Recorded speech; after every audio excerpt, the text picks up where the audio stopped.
I finally snapped after my sister's son. Shoved my kid and spat. You're broke and worthless. My sister just sat there laughing. I said, from today on, handle your own life, and walked out. That night, I canceled everything I'd been covering, took back her car, and called in every cent she owed me. Sup Reddit. My 14-year-old nephew humiliated my daughter, and my sister just sat there watching and laughing. My parents didn't say a word. So I finally snapped and gave them all a reality check. Grab your snacks and enjoy the shit show. Name's Parker, 38 male, and for the past 7 years, I've been my family's savior. The kind of brother who gets emergency calls at 11 p.m. and is expected to show up. I'm a network systems administrator for a regional hospital. Boring but pays decently. I've been there 14 years, worked my way up from help desk to running a team of 6.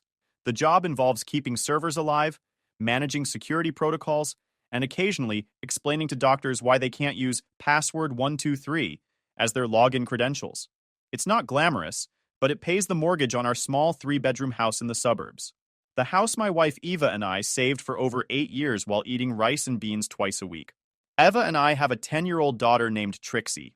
She's the kind of kid who'd rather read than watch TV, who organizes her bookshelf by genre and author, who asks questions about everything and actually listens to the answers. We live about 40 minutes from my parents' place. Far enough to have our own life, but close enough that my sister Ethel still expects me to show up whenever she snaps her fingers. Ethel is 34, 4 years younger than me, but somehow she spent her entire adult life convinced the world owes her something. She's got this way of making everything about her, of twisting every conversation until she's the victim or the hero, depending on what gets her more sympathy points. She married young, but the marriage didn't last, and she kept the kid.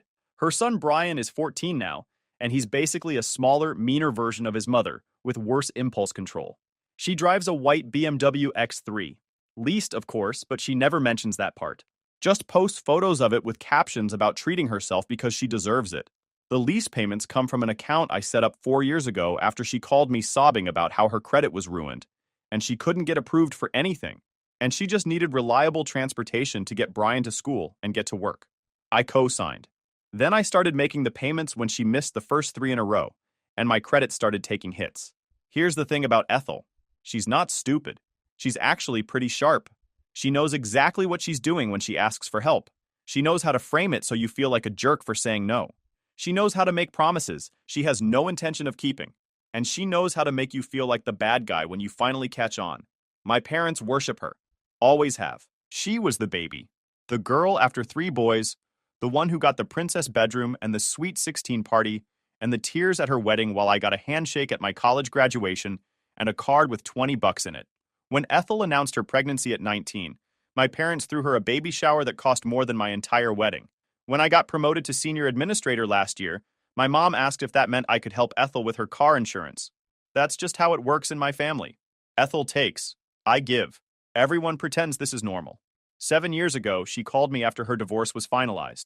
She was a wreck, or at least she sounded like one. Her ex had left her with nothing, she said. She needed help getting back on her feet, just until she figured things out. I believed her. That was my first mistake. I started with small stuff, covered her electricity bill for a few months, helped with groceries, paid for Brian's school supplies. Then the requests got bigger. She needed a better apartment. Could I co-sign? She wanted to go back to school for her real estate license. Could I cover the course fees? She needed a car. Could I help with the down payment? She knew when to ask for these requests. Always right after something good happened to me. Got a raise? Her car broke down. Booked an anniversary trip? Brian suddenly needed braces. Like clockwork. Each time she promised to pay me back. And I'm not a complete idiot. So after the first year, I started making her sign promissory notes. Actual legal documents, loan agreements with repayment terms and interest rates, and signatures witnessed by my buddy Anton, who's a paralegal and thought I was being smart about protecting myself. Anton told me once that the notes were solid, but collecting on them would be a nightmare if Ethel decided to fight it. I told him she wouldn't. She was family. She'd pay me back eventually. I tried bringing up repayment once, about 3 years in. Ethel burst into tears, accused me of not trusting her, and didn't speak to me for 2 weeks.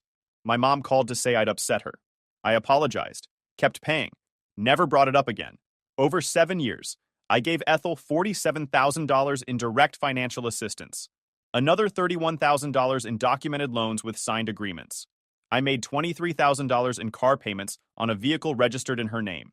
I paid $18,000 toward Brian's private school tuition because Ethel insisted the public schools in her district were dangerous. I covered insurance, utilities, dental work, a laptop, furniture, and about a dozen emergencies that always seemed to happen right before she posted photos of herself at expensive restaurants. Total damage, roughly $119,000 over 7 years. I sat with that number one night, calculating it for the first time, made a spreadsheet like the professional nerd I am, added it up 3 times because I didn't believe it the first 2. That's a lot of money. That's college funds and retirement savings and vacations we never took. That's the kitchen renovation Eva wanted, and the new roof we needed, and the reliable second car we kept putting off. That's the emergency fund that never got fully funded. That's Trixie's college account that should have been twice as big by now. Meanwhile, Ethel was posting Instagram stories about treating herself because she deserved it. I never said anything, never confronted her, just kept making the transfers and telling myself it was temporary. And what did I get in return? Not a single dollar of repayment, not genuine gratitude. I got Sunday dinners where my parents talked about Ethel's real estate career taking off, while I sat there knowing I'd funded her license, her marketing materials, and her first 3 months of desk fees. I got Brian looking at my daughter like she was beneath him. Then came the Sunday dinner that changed everything. Every Sunday, my parents host dinner at their place. It's been a tradition since I was a kid. My mom cooks, my dad holds court at the head of the table, and everyone's expected to show up and play their part. That particular Sunday, Eva couldn't make it. Her mother was in town and needed help with some medical appointments, so it was just me and Trixie making the drive to my parents' house. We got there right on time. Ethel and Brian were already installed in the seats. Ethel was scrolling through her phone, barely looking up when we walked in. Brian was playing some game with the volume cranked up, sound effects blasting through the dining room. My mom had made her famous mac and cheese casserole, the one she only makes for special occasions. She'd also set the table with the fancy dishes. I noticed immediately that there were only 4 place settings at the main table. Trixie and I got directed to the smaller side table near the kitchen, like an afterthought. I felt my jaw tighten but didn't say anything. Trixie didn't seem to notice. She just pulled out her book, some fantasy novel she'd been reading for the 3rd time, and settled into her chair. The kid could disappear into a story like nothing else existed. My mom came over and fussed with the tablecloth near us, then made a comment about how the main table was getting crowded and wasn't this cozy, sitting by the kitchen, like we were guests at someone else's party instead of actual family. Dinner started normal enough. My dad told stories about his golf buddies. My mom fussed over Brian, asking about school and his friends, and whether he wanted more casserole. Ethel talked about her latest real estate deal, some condo she claimed to be closing on next week, dropping numbers that sounded inflated and details that didn't quite add up. I mostly stayed quiet, ate my food, watched Trixie read her book, counted down the minutes until we could leave. Then Brian got bored. He stood up from the table, wandered over to where Trixie was sitting, and snatched the book right out of her hands. Just grabbed it mid-sentence and held it up like a trophy. What is this baby garbage? Dragons and princesses? Are you 5? Trixie's face went red. She reached for the book, but Brian shoved her shoulder hard, knocking her back into her seat, then held it higher, laughing.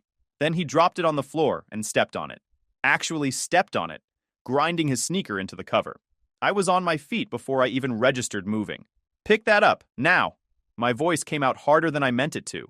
Brian looked at me like I'd grown a second head. He wasn't used to being told no. It's just a book. Chill out, Uncle Parker. Pick it up.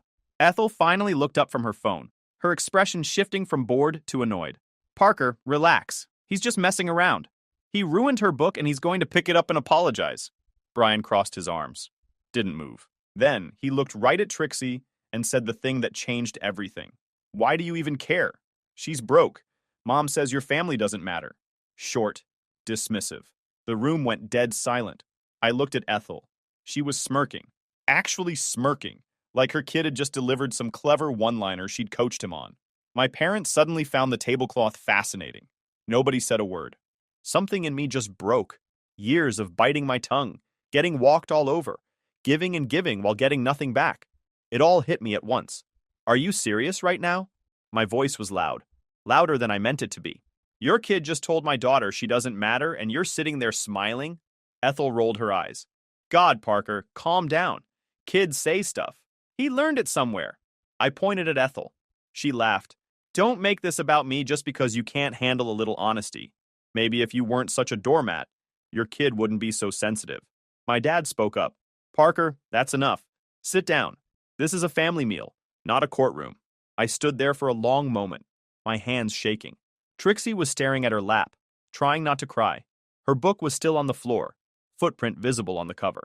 I walked over, picked up the book, and handed it to her. Then I looked at my family one more time. We're leaving. Ethel scoffed. Such a drama queen. I didn't respond. I took Trixie's hand, walked out the front door, and didn't look back. In the car, Trixie was quiet for a long time. Then she asked me something that gutted me. Dad, is it true that we're broke? I gripped the steering wheel, took a breath. No, sweetheart. We're not broke. We're just not wasteful. There's a difference. She nodded, but I could tell she was still processing, still trying to understand why her cousin would say something so mean, still wondering why her grandparents didn't stand up for her. I didn't have good answers. Not yet. But by the time we got home, I'd made a decision. I didn't sleep that night. Just lay there in the dark, replaying every moment of that dinner, every smirk, every dismissive comment, every year of being the family's walking wallet while they treated me like I didn't exist. Eva got home around 11. She took one look at my face and knew something was wrong. I told her everything. The fact that my own nephew had basically called my daughter worthless, and everyone at that table thought it was fine. She didn't say much, just listened. Then she asked one question. What are you going to do about it? I told her I was done. Done being the backup plan. Done funding Ethel's lifestyle while she mocked my daughter. Done pretending this was normal family stuff. Eva nodded. Good. Then do it right. So I did. The next morning, I called Anton. Told him I needed his help. Anton's been my friend since college. He's the guy who witnessed all those promissory notes I had Ethel sign. The guy who warned me years ago that I was being taken for a ride. The guy who never said I told you so, even when he had every right to. Finally woke up, huh? That's what he said when I told him what happened. No judgment. Just quiet satisfaction. Like he'd been waiting for this call for years.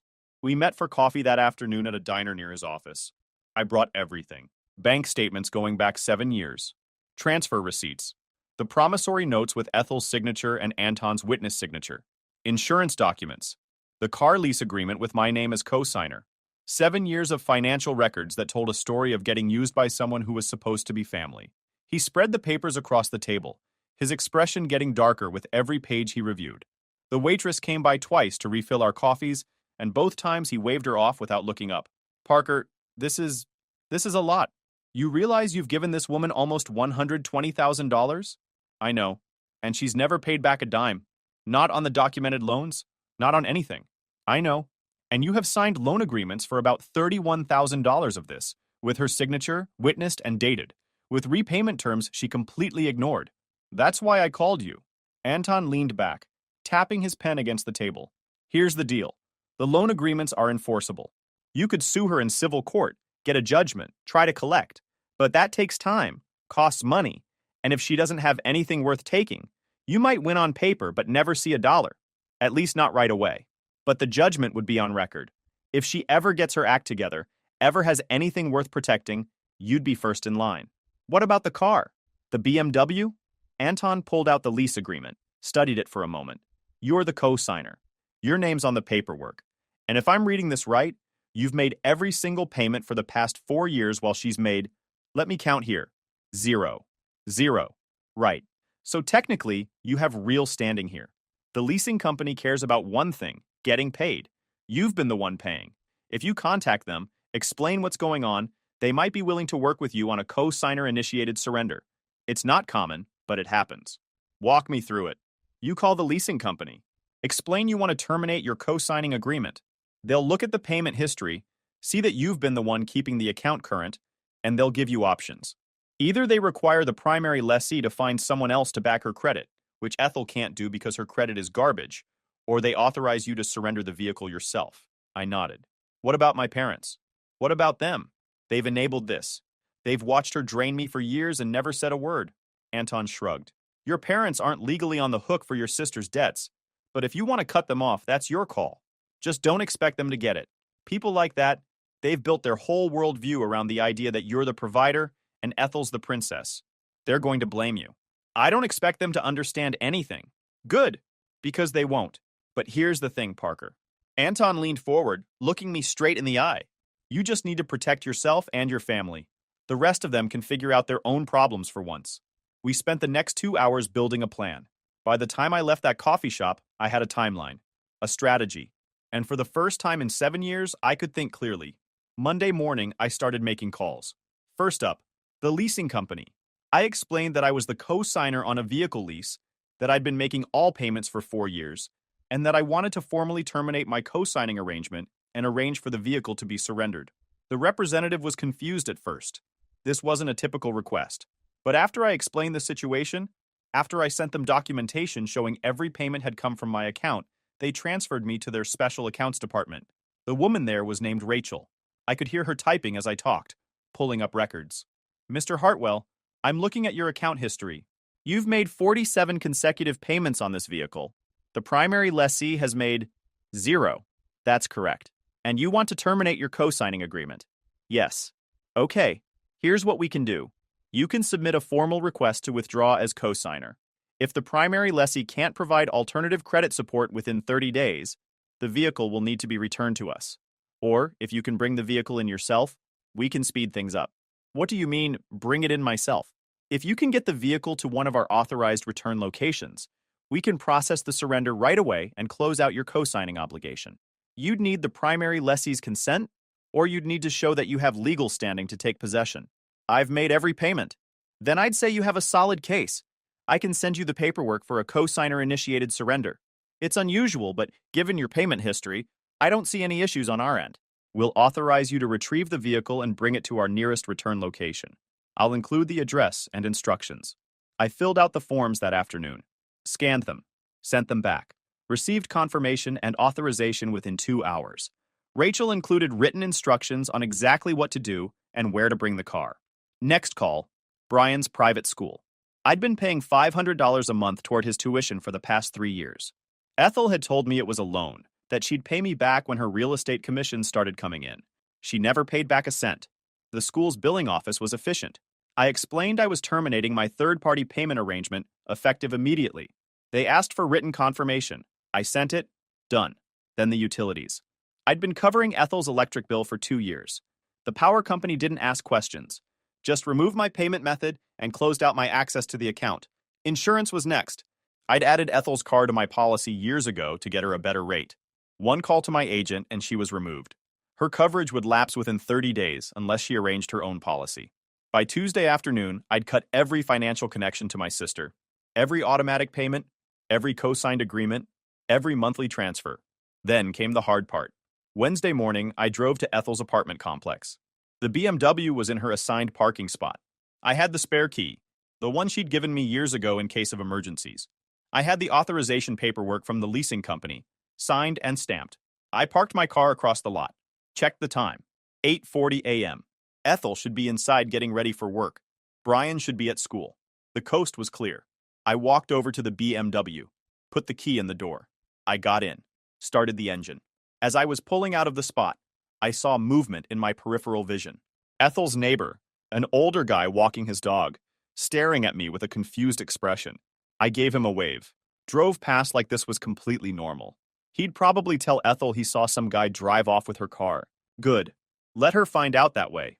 The drive to the dealership took 40 minutes. I followed Rachel's instructions to the letter, parked in the designated surrender area, walked inside with my documentation. The surrender process took about an hour. Paperwork, inspection, signatures, a final confirmation that my co-signing obligation was terminated and that Ethel would receive notification within 5 business days. I called Anton from the parking lot. It's done. Clean handoff. How do you feel? Like I should have done this years ago. The call came Thursday evening. I was in the backyard with Trixie, helping her set up a new bird feeder she'd gotten for her birthday. Eva was inside making dinner. Normal evening. Then my phone rang. Ethel's name on the screen. I let it ring 5 times before answering. Her voice was straight up toxic. Where is my car, Parker? Your car? You mean the car I've been paying for? The one with my name on the lease? You know exactly what I mean. The dealership called and said the vehicle was surrendered. What the heck did you do? I terminated my co-signing agreement and returned the vehicle. It was costing me about $500 a month I couldn't afford anymore. Silence. Then she lost it. You can't just do that. That was my car. I need that car for work. How am I supposed to show houses to clients without a car? Then maybe you should have been making the payments. Or maybe you should have saved up and bought your own car like every other adult on the planet. I was going to pay you back. When, Ethel? You've owed me over $30,000 in documented loans for years. You haven't paid back a single dollar. Not even a token gesture. Not even $100 on my birthday with a little note saying, "Hey, thanks for keeping my life afloat. I've been busy building my career, your career that I paid for. The real estate license I covered, the marketing materials I handled, the desk fees I took care of. That career?" She didn't have a good answer to that. "I can't believe you would do this to me. Over what? A stupid argument at dinner? Your son called my daughter worthless, and you sat there and smiled. Oh my God, are you still hung up on that? It was a joke. Kids say stuff. Your kid said stuff he learned from you. And no, I'm not still hung up on it. I'm over it. Way over it. What's that supposed to mean? It means I'm done. The car's gone. The tuition payments are canceled. Your utilities are off my credit card. Your insurance lapses at the end of the month. Figure it out yourself." More silence. I could hear her panicking. "Parker, you can't do this. Mom and Dad are going to flip out when they hear about this." "Good. Tell them how much I've given you over the past 7 years. Tell them about the loans you never paid back.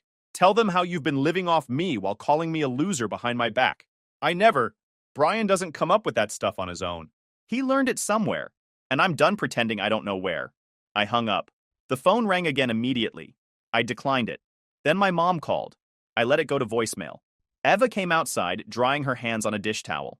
"Everything okay?" I looked at her. Looked at Trixie, who was carefully filling the bird feeder with seeds, focused and content, completely unaware of the storm I'd just set off. "Yeah, everything's fine. Dinner's ready? 5 minutes. Perfect." We went inside, ate dinner. Didn't talk about Ethel or my parents or any of it. Just enjoyed the quiet. The voicemail from my mom was completely unhinged. How could I do this to Ethel? She was struggling. She needed help. I was being cruel and petty and selfish. Family supports family. Blood is thicker than water. I saved the voicemail. Then I blocked her number. The next 3 weeks were chaos. Satisfying, cathartic, totally predictable chaos. Without the BMW, Ethel couldn't keep up appearances. She had to borrow cars from friends, take ride shares to showings, explain to clients why she was suddenly arriving in an Uber instead of her own vehicle. Her business, which had always been more image than substance, started falling apart. One of her colleagues told a mutual friend that Ethel had shown up to a listing presentation in a borrowed minivan, with Cheerios crushed into the floor mats and a car seat in the back. The clients went with a different agent. Then another listing fell through when she couldn't make the showing on time. Then a third when she showed up looking stressed and frazzled. Nothing like the polished professional her marketing materials promised. Without my tuition payments, Brian got pulled from his private school mid-semester. Ethel tried to set up a payment plan, but the school required a deposit she couldn't cover. She tried negotiating. She tried crying. She tried threatening to leave a bad review. None of it worked. He ended up at the local public school, which was actually fine, but Ethel acted like I'd sent him to prison. Brian apparently told his new classmates that he used to go to a much better school before his uncle ruined his life. Got into 3 actual fights the first month. One kid's parent threatened to press assault charges. Ethel blamed me for that too. She posted a long rant on Facebook about how the system fails single mothers. Conveniently left out the part where she'd been living on her brother's dime for 7 years while posting vacation photos. Without my utility payments, her power got shut off for 3 days before she could scrape together the deposit for a new account in her name. She had to stay with a friend until it got sorted. Posted something vague on social media about going through a difficult time and asking for prayers. One thing led to another. Without the car, her income dropped. Without income, she couldn't cover expenses. Without covering expenses, her credit got worse. She couldn't get a new car. A downward spiral that had been coming from the moment she decided to build her life on someone else's wallet. Anton kept me updated on the legal side. Ethel had consulted 3 different lawyers about the car situation, hoping to find one who'd tell her she had a case. All 3 said the same thing. I'd done nothing wrong. The leasing company had authorized the surrender. The co-signer who makes all the payments has standing to terminate. If anything, she was the one who'd potentially committed fraud by representing herself as capable of making payments she never intended to make. The promissory notes were another story. Anton filed the paperwork to convert them into formal judgments. Small claims for amounts under $10,000. Civil court for the larger documented loans. The process would take months, but the judgments would be on record. If Ethel ever got her act together, we'd be first in line to collect. She got served at her new apartment and apparently lost it in the hallway. A week later, she posted a cryptic message about knowing who your real people are. Comment section full of supportive messages from people who had no idea she owed me $31,000. Even a couple relatives piled in. Whatever. My parents tried to step in. They showed up at my house unannounced on a Saturday morning, my dad pounding on the door like he was serving a warrant. By the time I came downstairs, they were already in the living room. My dad pacing, face red. My mom perched on the edge of our couch with tears already going. Parker, this has gone way too far. You need to fix this. I was still toweling off my hair. Took my time. You watched your grandson humiliate my daughter and said nothing. Now I'm supposed to keep funding his mom's lifestyle? She's your sister. She's also someone who's taken $119,000 from me over 7 years without paying back a cent. Neither of them answered. My mom switched tactics, tears drying up. Fine. Maybe she should have been more grateful. But she's family. She needs help. Then help her. You're her parents. Write her a check. Co-sign her next car. Be the family you keep lecturing me about. Silence. They didn't have the money. Never had. They'd remortgaged their house twice, maxed out cards, lived beyond their means for decades. That's why they'd always pointed Ethel in my direction. Get out of my house. Don't come back until you're ready to apologize to my daughter. Ava appeared in the doorway, arms crossed. You heard him. They left. Sat in the driveway for 5 minutes, probably waiting for me to come running out. I made coffee instead.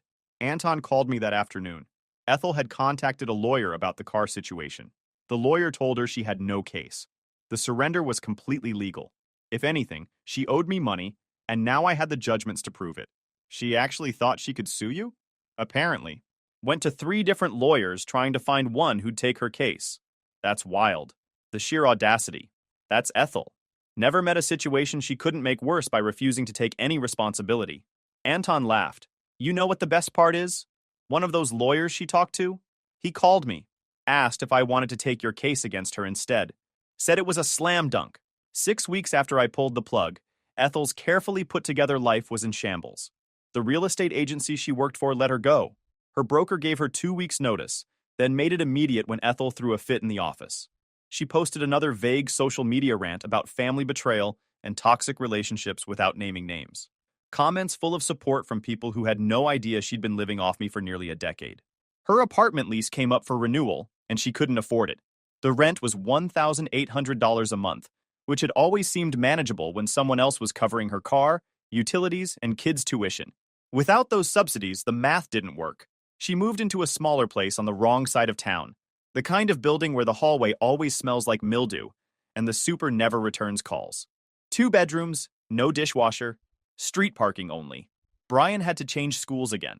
My parents invited Ethel to move in with them. Generous in theory, except their house was already too small for them, and they were struggling with their own bills. The mortgage was underwater from their second refinance. Credit cards maxed. Retirement savings nearly gone. Within 2 weeks of Ethel moving in, they were at each other's throats. 3 adults and a teenager in a house meant for 2. Arguments about dishes and noise and personal space. My mom calling friends to complain about how hard her life had become. My dad spending more time in the garage just to get away from everyone. Ethel apparently crashed their car backing out of the driveway. Didn't have insurance because I'd stopped paying it. They had to Uber everywhere for a month, and of course, they blamed me. Started calling again, not to apologize, but to beg me to reconsider, to be reasonable, to think about family. I didn't take their calls. Anton helped me file the paperwork to formalize the outstanding loans. The judgments went through without contest because Ethel couldn't afford a lawyer to fight them. $31,000 in documented loans, now officially on record. If she ever got her act together, ever had assets worth protecting, we'd be first in line to collect. Maybe I'd never see that money, but the principle mattered. The record of what she'd done and what she owed existed now, permanent and undeniable. Meanwhile, life got better for us. Ava and I finally started the kitchen renovation we'd been putting off for years. New countertops, new cabinets, a proper island with seating for 3. We took Trixie to the beach for a long weekend, her first real vacation since she was 6. We'd always said we couldn't afford it, always said next year, always prioritized being responsible over actually living. Trixie collected shells and built sandcastles and asked me to read her book aloud by the campfire. I read the whole thing, every chapter. She fell asleep against my shoulder on the last night, and I just sat there watching the fire, feeling something I hadn't felt in years. Peace.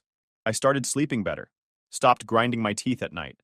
The dentist had been warning me about that for years, telling me I was going to crack a molar if I didn't get the stress under control. My relationship with Eva improved too. We started actually talking again, not just coordinating schedules and managing logistics. We went on dates. Just the two of us, like we used to before. I became the family ATM. We laughed more. Trixie noticed the change.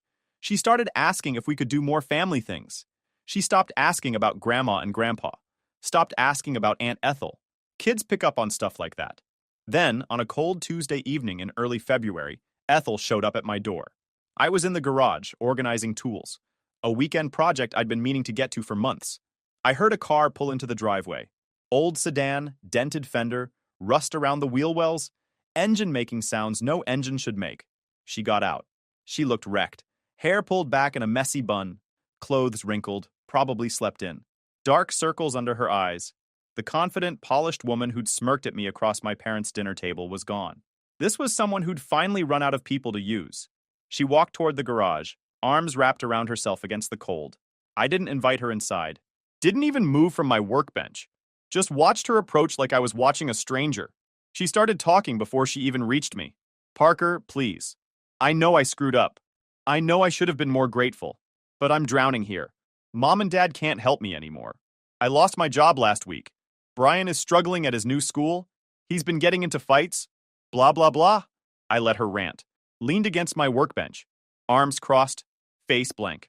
I'm asking for one more chance. Just help me get back on my feet. I'll pay you back this time. I swear. I'll sign whatever you want. She was crying now. The desperation was real. No. Ethel blinked. What? No. Parker, please, I'm begging you. I have nowhere else to go. Not my problem. I'm your sister. Not anymore. She wiped her eyes, her expression shifting. The real Ethel coming out from behind the tears. So that's it? One stupid comment from a teenager and you throw away your entire family? That comment showed me exactly what you think of me. Always have. I never... Yeah, you did. She stared at me, searching for angles, for leverage, finding none. Go home, Ethel.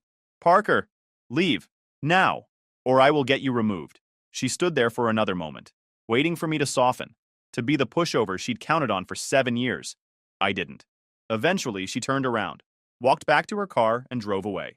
I watched until her taillights disappeared. Then I went back to organizing my tools. Eva appeared in the garage doorway a few minutes later. Saw Ethel's car. You okay? I picked up a wrench, put it in its place. Yeah, she was crying for help, but don't worry about it. She won't annoy us again. Eva nodded slowly and smiled. Good. She went back inside. I finished organizing the garage. Then I turned off the light, closed the door, and went inside to help Trixie with her homework. She was working on a book report, her favorite fantasy novel spread across the kitchen table. The same book Brian had stepped on all those weeks ago. She'd kept reading it anyway. Kids are tough like that. The night was quiet. Our house was warm. My family was together. For the first time in 7 years. That quiet felt like peace. If you enjoyed this video, please hit that subscribe button. It really helps the channel and help us bring you more and better stories. Thanks.